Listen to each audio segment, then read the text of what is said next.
coming up on the Cube Stuff Saturdays podcast. If he's able to do it, I think more people will be able to do it. And I don't know, maybe we see people using fivestyle on their blind salts and WRs being, I don't know, a lot faster than what they currently are.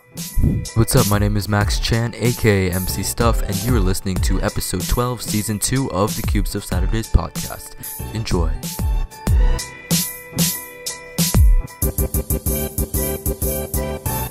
Hello everybody and welcome to episode 12 of the Cube Stuff Saturdays podcast. I'm your host Max Chan, aka MC Stuff, and joining me once again are Jake and Dan. And as for the guest on this podcast this episode, we have Manuel Gutman, currently 3-blind world champion and current 4-blind and 5-blind continental record holder. So thank you, Manuel, for coming on the show today. You're welcome, and thanks to you for having me, I guess. Yeah, no problem. So, let's start from the beginning here. So, how exactly did you start cubing and get introduced into the Rubik's Cube? So, it was kind of popular at school, being able to solve the cube. Was something that always looked cool to me, so after most of my friends were cubing, I kind of wanted to give it a try. So I picked some random bad cube that I had and searched for a tutorial and learned how to solve it. So I was able to solve it after the first day, so I kind of got hooked from there, I guess. Nice. Was this around like 2017 or 2016? Because 16. that's 2016. Okay, yeah, because you started competing in 2017. Yeah, July 2016. Okay, nice. In terms of competitions, so one of your major accomplishments for cubing is experiencing winning 3-blind in 2019. Do you want to just like walk through the process of like the solves and how you felt during that competition? So I didn't think I could podium, so that was kind of a surprise, I guess.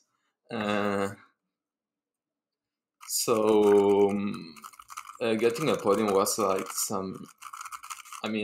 I wouldn't say it was my goal because it was kind of hard, but like I knew I could have a chance. So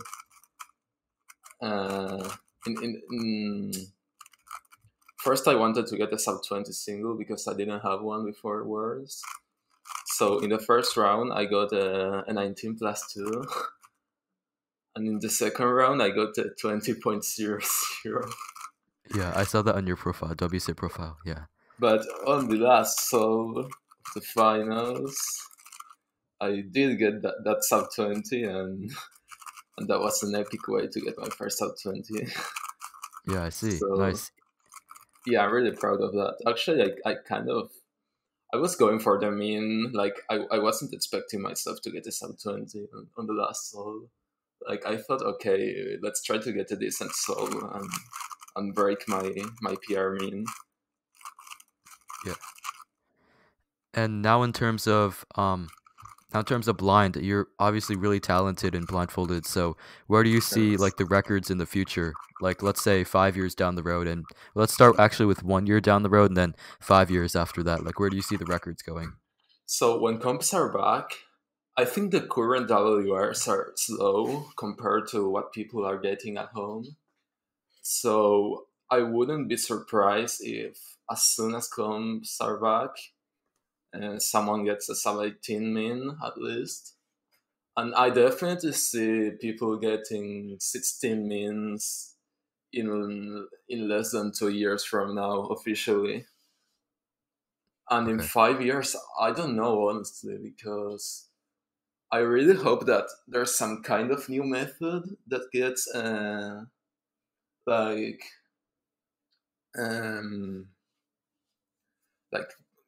that gets popular. Like I don't know, something like fivestyle or some part of fivestyle could get popular, and once people start getting like used to that kind of stuff, maybe WRs could drop a lot. So there's you know who Abhijit is. He's a guy from India who is right now developing fivestyle, and if he's able to do it, I think more people will be able to do it. And I don't know, maybe we see people using fivestyle on their blind solves and WRs being like, I don't know, a lot faster than what they currently are. Okay, would that be very algorithmic based, like the five style, like, or would Yeah, it be that's the intuitive? bad part. Like, it's really, really algorithmic based. It's not like three style, which is like 100% intuitive. Yeah, Okay, five style would be really, really hard to learn, but I think it's humanly possible to be full five style. I probably won't try it myself, but I yeah. hope other people do. Yeah, and as a person who doesn't really know blindfolded that well, do you want to just explain like exactly like what it is? Because I think maybe I have a general understanding of it. Like three style, is it where you like swap three pieces at a time, and then five Yeah, style is where you swap like five at a time? Is yeah, that the correct thing? it's that. It's exactly that. And there are also some other methods that are kind of being developed. For example, there's a method called LTCT, which means last target corner twist. So what you do is you solve three corners, and one of them being swapped. I mean, one of them being flipped, and then you solve two edges at the same time. It's like you do two targets and parity at the same time, kind of. So there's that method, which is kind of being developed now, and so yeah, that's another possible way to make our blind solves faster, I guess. Yeah. So what I can tell, like, there's a lot of development that can be made in blindfolded, and there's a lot of progress. Like you said, like the records are gonna get a lot faster, and people are already averaging like pretty fast, and then there's gonna be records broken pretty soon, if what you can see. It depends on if people actually are are um, are gonna put the effort into learning five style. I think that if people actually manage to use five style, WRs could drop a lot. But right now, I don't see people using five style until like 5 years from now. Okay. And Jake and Dan, feel free to just jump in whenever you like. Just like if you have it, like if you prepared anything, just you can ask it as well. All right. I mean, I guess I sort of have a question. So how did you go about learning three style? How long did it take, and how did you manage to remember all the comms? So around January 2018, I realized I was able to understand commutators. So I kind of figured out some of them on my own, and some of them were really bad. So I went through a list of commutators and improved the ones that were kind of bad for me. So what I did was basically I first kind of figured out most of them on my own, and then I went from I went and searched for a list and learned the good ones, so to say. And so I think the best way to learn comms is to go like one sticker at a time. So you start with, for example, your buffer. I don't know. Let's say your buffer is UFR. So you start going from UFR, and then you start learning all the comms that go from UFR to UBL, and you can learn all of those in, I don't know, one day, and then you can take like 1 or 2 days to practice them, and after that you can learn all the comms that go from UFR to UBR, and you repeat that process until you go through everything. I think that's the best way to learn freestyle.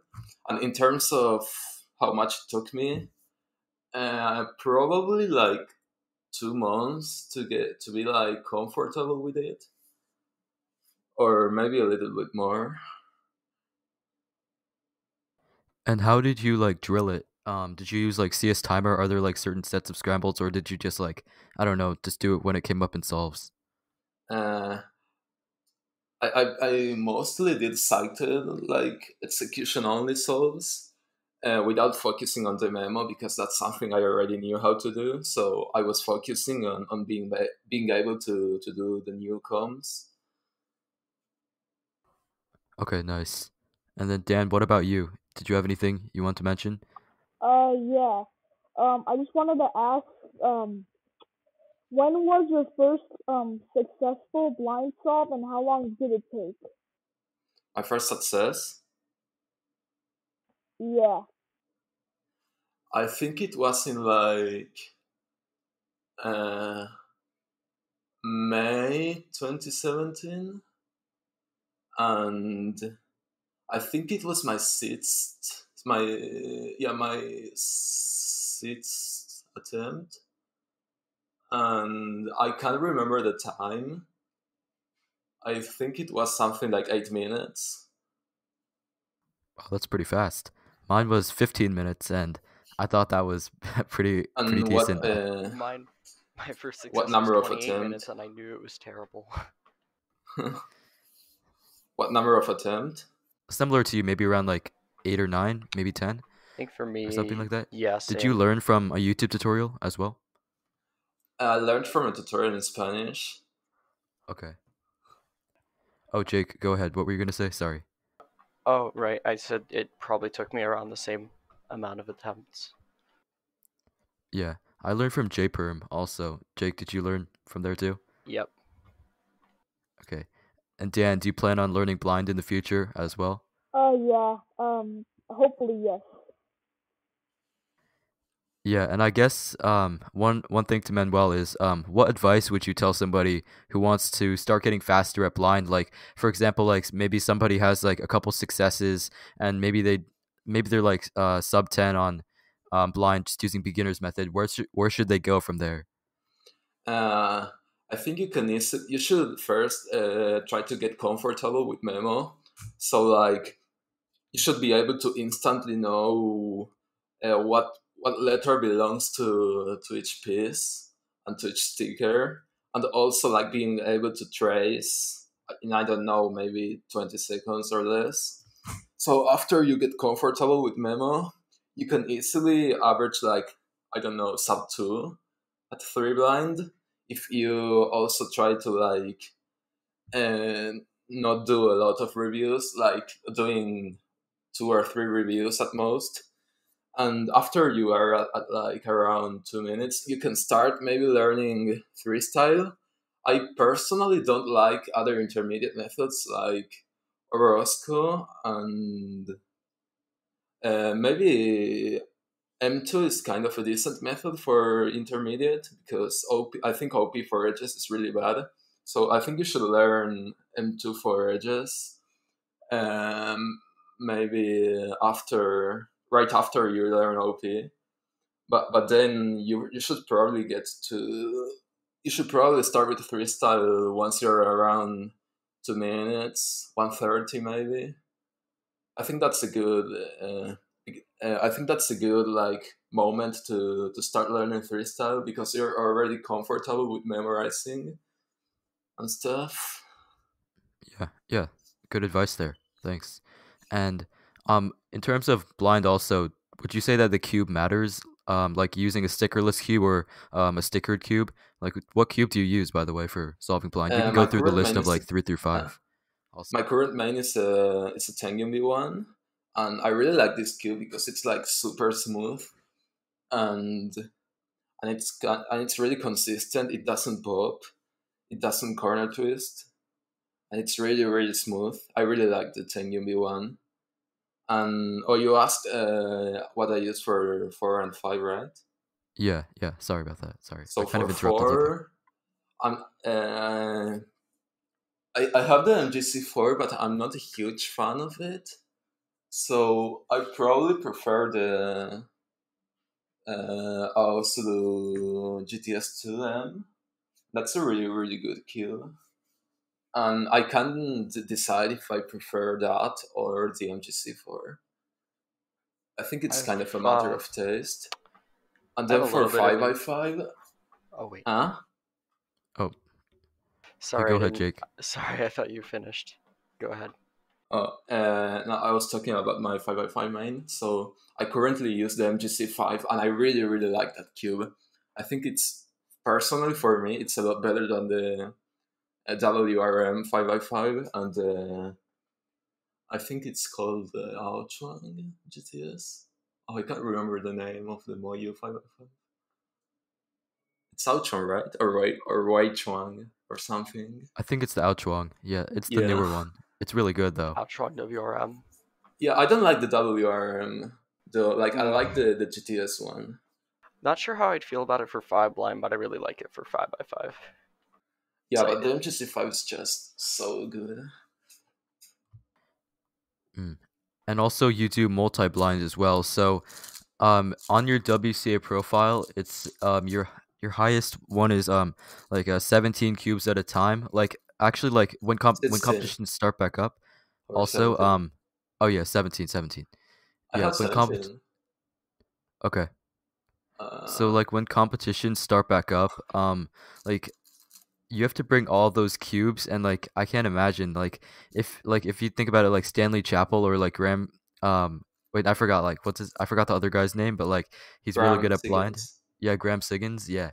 And they have to bring all those cubes to the competition. Is that like something you've experienced and like having to bring all those cubes in your bag? Like is it that you have to focus on like multi-blind that one day instead of focusing on other events because like those are the only cubes you can fit in your bag or something? But like I how have do a you big manage that? bag. I think I can fit like easily 30 cubes for multi-blind. So yeah, my PR is 16 out of 16, but I didn't remember I had a 17 attempt. So thanks for pointing that out. It's all right. And now that like you haven't competed in a while and you've definitely gotten better or probably gotten better over quarantine and like during this time, would you say that you've improved a lot and you can expand onto more cubes, like memorizing them? I haven't practiced any multi at all. Like it's not one of my favorite events. Okay. It's very time consuming though. Yeah, and I'm really lazy to the big attempts. And I don't know, I kind of feel like multi is an event where some people are naturally better than others. Like for me, it's impossible to memorize like a lot of cubes and being able to stick the memo for all of them. And some people can do that like really easily with not too much effort. Like they can just do one or two passes and then remember the cube. That's just impossible for me in multi. Like I have to review everything a lot, and that's why I'm not doing like big attempts. I only stick to less than 20 cubes. Okay, I see. And now I also like the reason why I like got in contact with you is because I saw you at like a lot of online competitions on Discord. So is that Yeah. something that's helped like I guess like in replace of like going to actual competitions, like what are your experiences with that? Like what are your thoughts on online competitions? Okay, so now they're basically gone, and that's kind of sad. So for one part, they kept me busy, and also because I didn't have a lot of stuff to do during quarantine, so online comps kept me busy, and they also kept me practicing because you know how a lot of people got really like they lost a lot of motivation because of the lack of comps. But Yeah. thanks to online comps, I kept practicing even during this quarantine, and I also like them because I get a lot of gift cards and stuff. Yeah. There's also like there's prizes and yeah, you like you definitely can like rack up a lot of money there, especially since you're world class at blind and also really good at other events as well. Yeah. And now on to another topic that we always like to discuss with our guests is what other non-cubing hobbies do you have besides cubing? Do you like or um like sports you play or anything you do besides cubing that's fun for you? I don't know, listening to music, a bit of coding. Uh, I don't know, watching football maybe.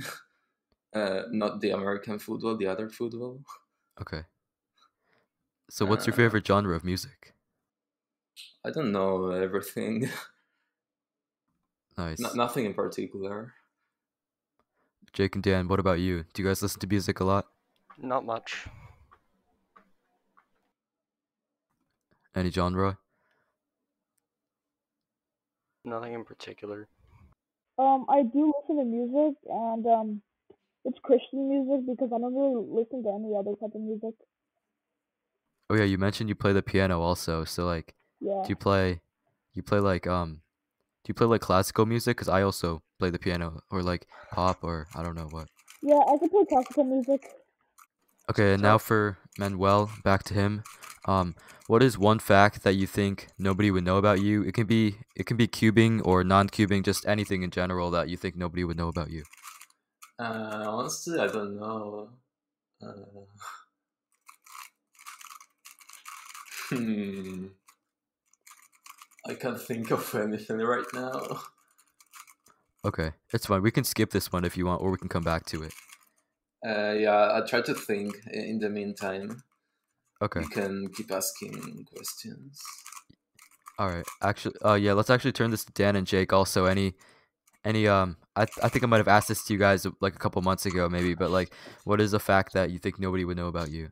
Because like, I feel like we can get to know you guys a little bit more like on this um, podcast. uh, no, you already know everything about me. There's nothing that you could possibly learn about Okay. me from me telling you right now on this podcast. Okay. Well I know one thing. You're pretty active on Hangouts. I think Yep. that's one thing. Yeah. Dan, what about you? Anything I else? can say something. Or oh yeah, go ahead, Manuel. I play Minecraft a lot. Oh, PogChamp, me too. Huh? I said me too. I also play Minecraft a lot. I don't know if people know that That's I don't cool. think from so. me. I had a topic that I kind of wanted to bring up. Yeah, go ahead. So like, I've always noticed that like, there's sort of an age gap between like people who are relevant in a lot of sighted events and people who are relevant in the blind events. Like, I don't know, a lot of the blinders don't really seem to be like kids. They all seem to be like in their like early 20s or something. Yeah, that's kind And of true. I I feel definitely like see some kind of gap between events that require more mental effort and events that require more TPS, which are definitely have more of a young audience. I think the event with the oldest age, I think it's FMC. Like every good that sounds FMC about is right. like at least 20. Yeah, because I guess it doesn't require as like you don't have to like turn your hands as fast. Like I guess once you get older, your No, dexterity isn't as good. you just have So to like think. yeah. And same with multi-blind also. Like you don't have to have the fastest TPS. It's just that like if you can have No, fast memo and then execute it in like good precision. I mean the two best multi blenders are Graham and Rowe Hessler, and they're both like in their late 20s, I think. I am not good at blind, but I'm pretty much at least decent at every sighted event. Like probably if I were to compete, get around top 1,000. But I can't say the same for blind events. At this point, Jake's audio cut out a bit, so we went over to Dan. While we wait, do I say like something that people might not know about me? Oh yeah, sure thing. Yeah, go ahead. Okay. Probably that I can sing pretty Hello. decently. Not well, but decently, I guess. I What was guess. that? Like I can sing decently. Oh, okay. Yeah. Do you join like have you joined like choir in your school or something like that? Yeah, I've done choir. And you also play piano too. Does that work out like where you can both sing and like play the piano at the same time? Yeah, I could do that. That's pretty good coordination. Like you're playing with both all 10 fingers and then you're singing at the same time. That's a good skill to have, honestly. Yeah. And music also helps with like having good rhythm, and I guess I don't know. It can help with other things too. Like it can help with memorization of the notes, and maybe that has some sort of parallel to cubing as well, like with memorization. I think it I could don't help know. with like muscle memory. Yeah. Cause I can play both piano and drums, so the drums like I can do the like beat pretty well, and then that I can also like help me be on beat with the piano and all that. Yeah. Manuel, do you play an instrument? No. Okay. Well, that's alright. Your memorization seems to be pretty good because blind requires a lot of that. Yeah, definitely. Jake, Yeah, are you I back? think being able to play and sing at the same time, like I'm that here. Can you requires a guys lot hear of me? muscle memory. Oh, Jake is back. Oh yeah, Hello. Jake is back. So what I want to say is that I was 15 when I won Worlds, when I won 3 blind at Worlds. So I guess that's not an excuse. Obviously, it's not the same for a lot of people, but I think you could easily be good at blind even if you're only 15. No, I really don't have an excuse for being bad at blind. But like, I guess I'm just more interested in sighted events right now. Yeah, that's Because fine. I find just sitting down and doing blind cells like really boring personally. That's I mean, respectable. it's different for every person. Especially Yeah, like Yeah. big that's true. blind. Yeah, I also get bored of being blind, and some people say it's really fun, but it's not for me. So yeah. All right, and last question I had on here, that I had personally was, how often do you cube, Manuel? And like, what does your average practice session look like when you just sit down and start cubing? So I'm really inconsistent with practice. I kind of only practice when I feel like doing it, which is maybe once every day or every 2 days. I don't really practice that much now. And when you do have that time, do you like split it up between different events? Because on your WCA profile, you competed in pretty much all the events in the WCA. Like, how do you split up that practice? Is it focused towards like 3x3 or 3 blind, or how is that structured? So I kind of pick an event and improve at it, and then until I get good, something okay officially, and then I never touch it back. So that's kind of what I did with some events, and I only practice like 2 or 3 at a time. Like I don't like practicing a lot of events at the same time. Okay. I prefer to Yeah, it's focus on only a few at a time. yeah, that's a good strategy also, so you can like really hone in on that instead of like so you can like get a good practice session out of that and you know Yeah. um okay, and then now I have questions from Discord. I asked my Discord server to ask questions for you. So I have 3 here. The first one comes from Cardshire Kid, and he asks, "What are your biggest tips for Memo in general?" And he says it's difficult for him, and he can't even do Memo in full. Uh, so there are many things you need to practice. I don't know exactly what he's being like, what he really needs to practice. So if it's like, I don't know, being able to stick the memo, I'd say use good images, be comfortable with your images, uh, try to like associate every image with each other so that if you remember one, you can also remember the other ones. And if it's something like, I don't know, being able to, so if he needs to improve, like being able to trace or to able to like know where each sticker belongs, I'd say like, I mean, obviously practice, but also like try to memorize where every sticker is. You can start like doing the first sticker for each face, and so that you don't have to think of the entire alphabet to remember a certain piece. And yeah, that's basically it. I don't know what else to say. It's just a lot of practice. Okay. Do you do it based off of letter pairs? Like you pair 2 letters together and then make a word off of it? If it's like CT, you would put like make it like Connecticut or cat, Yeah, something like that. probably cat. Yeah, that's something that you should always do, because obviously memorizing one word is easier than like 2 random letters, and like one letter at a time is something that you should definitely not do. Like you should always use letter pairs. Okay.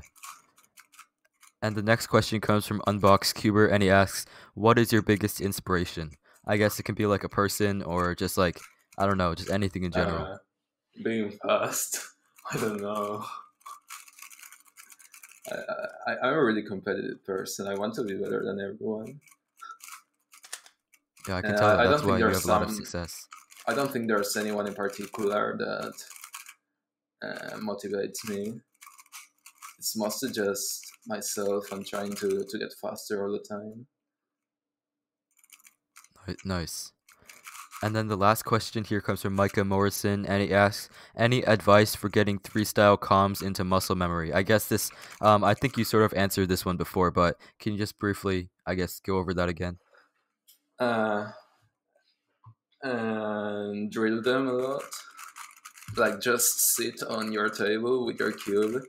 You can be watching a video or a movie or anything, and just grab the cube and repeat the com until you feel like it's on your muscle memory.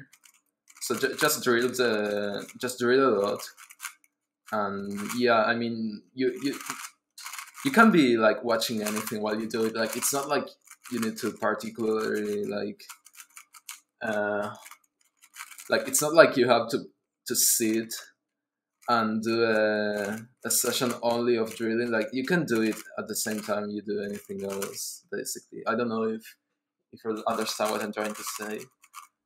Yeah, I English is understand. not my main language, as you can tell. No, it's alright. That works. I understand that you can do that with like a lot of things too. Like if you're trying to memorize some like algs, if you're trying to learn like ZBLL on 3x3, then you can just like spam some of the algs in front of the TV while you're watching Yeah, something. Yeah, that works. Yeah. Good practical advice there. And now on this podcast, we have two segments, the final two segments of this podcast, quick ones. The first one is a Would You Rather segment. So we will start with that one first. I prepared fresh new ones, two of them for this week or this episode as well. So Dan and Jake can also answer them too. But let's start this. Would you rather?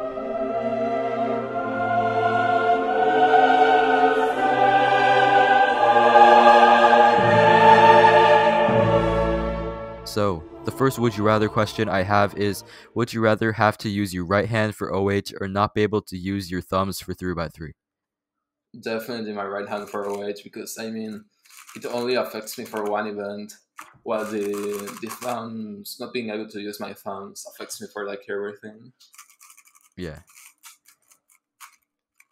And And I also guess, right hand is probably not that bad. Like I could get used to it. yeah, there's some people who are fast at right hand also at OH. Dan and Jake, That's a what are your thoughts on difficult that? question. I might have to go with no thumbs for 3x3.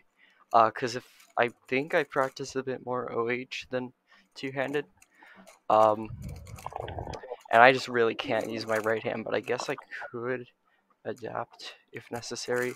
I don't know, that's a tough one. I'd rather use my right hand for OH. Yeah, cause Okay. I think like I already use my right hand for OH, so I'd rather do that. Oh, you use your right hand for OH. Yeah, I'm pretty sure. Oh, okay. If it were opposite, like if it was your left hand instead of, if it was using your left hand versus your thumbs, no thumbs for 3x3, would it be different? I think I'd still use my left hand. Okay, yeah, I pulled these from the speed solving forums, so like I don't know if they make complete sense or they have like an equal sort of thing there, but I also use my thumb a lot. Like it's actually an important finger for me.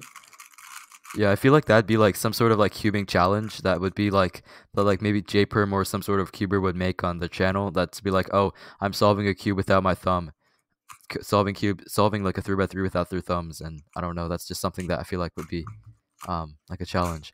And by the way, Manuel, do you watch a lot of cubing YouTubers while you cube or just in general? I literally don't watch any cuber. Okay. Now the next would you rather question is, would you rather have to keep your cubes at the tightest setting at all times or at the loosest setting? Oh, okay, that's a good question. I mean, if I had to keep them at the loosest setting, then they would probably pop every like like I would touch them and they would pop. So that's probably not like I probably wouldn't be able to use a cube like that. And tightest setting, I don't know. I mean, yeah, definitely tightest setting. Yeah, I guess it also It's helps like with at least I accuracy. can turn it, you know. It really depends on the cube. For everything except big cubes, I'd go with loosest since I already have my tensions fairly loose. Don't think it would be that bad. But for big cubes, I'd definitely go with tight since you want to keep your big cubes tight anyway. So I don't feel like it would make that much of a difference if you tightened it like more. Yeah, and also like you do a lot of turns on big cubes, so your chances of getting a pop are a lot higher. Yeah, but your TPS would go down a lot. And in terms of like having the loosest setting on your cube, especially for blind, have you ever had a pop during blind and then tried to fix it while you were blindfolded? Have you done that or have you seen that before? Yeah, I had that, and I had some instances where I actually got it right. Oh, really? Wow. Yeah, so the Tengyun, I mean, if you have a magnetic cube, then, for example, if you only have a pop of only one piece, then you can pretty much still turn it, like since it's a magnetic cube. Yeah. So I can just finish the sol and then put the edge because most of the times it's an edge. And I don't know, it's a 50% chance of getting it right. So I Yeah. obviously had it right sometimes. Well, it's pretty rare though. And Dan, what about you? Tightest or loosest setting all times on cubes? They both have their flaws. Um, I don't know, cause I can't decide. Cause on big cubes, it would be important to have it on the tightest setting. On small cubes, though, I'm pretty flexible with it. So I'm not sure, but if I were to choose, probably the tightest. Tightest setting, yeah, for sure. I would choose that as well because like it sucks having to put your cube back together, and even the tightest setting, like even if it's a little bit hard to turn, I guess like your look ahead, everybody's look ahead would be like really good because you're turning so slowly that you can always see like where the pieces are ending up, and I guess it helps with just recognition and just overall better understanding with the cube because you get to like slow down and like everything is a lot easier to look ahead to. Yeah, and then also some even number cube pops. It's like so like frustrating to like have it back together because of those small edges. Oh my god. Yeah, yeah, yeah. Like putting together a 4x4 or 6x6, that's a pain also. Like I haven't assembled anything like 5x5 or above. I don't know about you, Manuel or Dan. Have you guys like had trouble assembling big cubes at all? 6x6 is an absolute pain to assemble because like even layered cubes are a lot worse than odd layered cubes. So a 7x7 is probably not that bad, but 6x6 is I get nightmares where I'm assembling a 6x6. I don't Yeah. recommend that to anyone. Yeah, like for me, I broke my not broke it, but like my I think it was like the Chi Wuhua, not Wuhua, maybe like yeah, like the Wuhua. I think back in like 2018 or something, that cube popped and it's still in my room. It's I have a better cube now. I have the MGC6, and that cube I just didn't even bother to put it together because it was really difficult. It's just you need a lot of patience. Yeah, yeah, all the tiny pieces but one thing Jake recommended an episode ago is to like just like stick the pieces together using like lube, like a heavy lube that's gummy, like the Yeah, internal pieces. that works. That's what I do for 4x4. Okay, and now on to the last segment of this podcast we have is called rapid fire. So this one is this one is faster, and this one we actually do go for time here. So a couple episodes ago we had Phil Yu. We had also, I'm drawing a blank right now. Wait, Max Xiao and somebody else I'm forgetting also, but oh yeah, and Simon Shi. We also had them, and so we have basically 10 rapid fire questions here. They're just either or questions, and your goal is to answer them and as quickly as you can. And I'm going to be timing it. I won't tell you the record time to beat right now, but your goal is just to get as fast as you That's not can, and something we'll I'm see how you stack up. comfortable with, since I'm not like I'm not entirely comfortable with speaking in English, so that's gonna be really hard for me because I actually need Okay. to think before speaking. Oh, okay. Well, I mean, we'll just see what you get. I mean, it's just 10 questions. Just it can be a one-word answer here, I guess. Okay, All right, are you I'm ready to ready. begin? Rapid fire. Okay. All right, I'm gonna start the timer in 3, 2, 1. Okay, what is your favorite school subject? No, I hate school. Okay, skiing or surfing? I've never done any of those. Favorite color? Uh, Green. Football or basketball? Football, but not the American one. The Yeah. non-American football. Jogging or hiking? Joking or what? Hiking, like walking up mountains or like that. Oh, yeah, that's kind of cool. Okay. Laundry or dishes? Dishes. Money or free time? Money. Toilet paper over or under? Oh, I think under. Okay. Horror movies or comedy?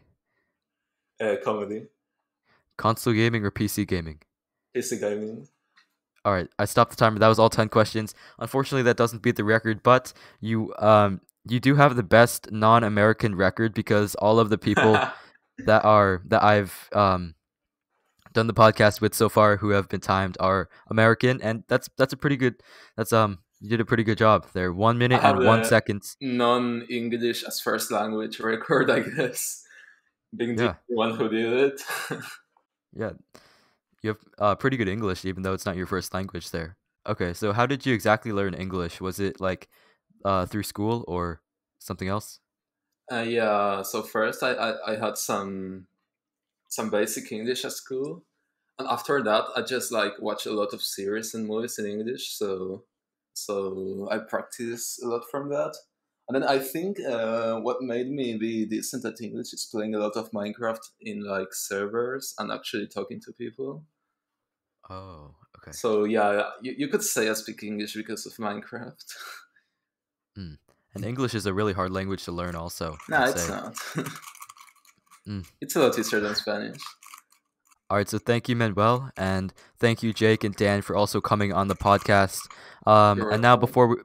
and last thing before I sign out actually is, where can people find you on the internet? I'll start with Manuel here. So I have an Instagram account and also YouTube. I guess you can link those in the description. Yeah, I'll If link it in the show this is being notes. uploaded to YouTube, right? Yes. Yeah, I'll send you the link to my social media so you can put it on the description. Okay.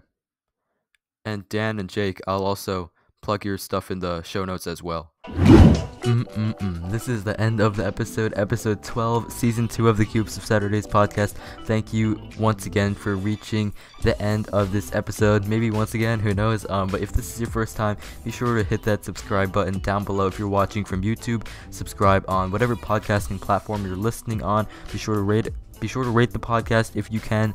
And yeah, overall, hope you guys did enjoy this conversation with Manuel Gutman. It was really intriguing for me, like learning more about blind, because I currently only have one success, and I'm just trying to get better, and he's somebody who can seriously help me with that. And if you guys did get value out of this, like I said, drop a like, rate us.